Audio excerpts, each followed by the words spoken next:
দুইটা দুইটা ভয়ঙ্কর পাপের কথা বলে দেই।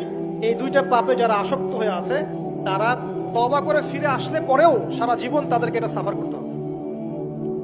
কথা বুঝতে পারছেন না? তওবা করে ফিরে এসেছেন মনে করেন, তারপরেও আপনাকে সারা জীবন এই পাপের ফলটা ভোগ করতে হবে।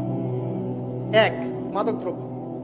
দীর্ঘদিন সেবন করেছেন, তওবা করেছেন, ফিরে এসেছেন, আল্লাহ হয়তো মাফ করে দিয়েছেন, আল্লাহ পাক মাফ করে দিয়েছেন, বাট আপনি আপনার দেহের যে ক্ষতিটা করে ফেলেছেন এটা পোষাতে পারবেন না। এক না। দুই, তখন আপনি যদি বিয়ে করেন আপনি স্ত্রীকে সন্তুষ্ট করতে পারবেন না। হ্যাঁ।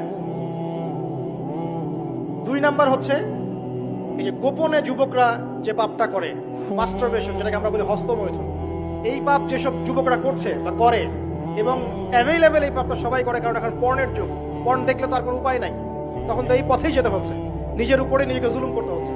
যারা হস্তমৈথুনে অভ্যস্ত হয়ে গেছে এরা যদি তওবা করে ফিরেও আসে, শরীরের যে ক্ষতিটা হয়েছে এটা পূরণ হবে না।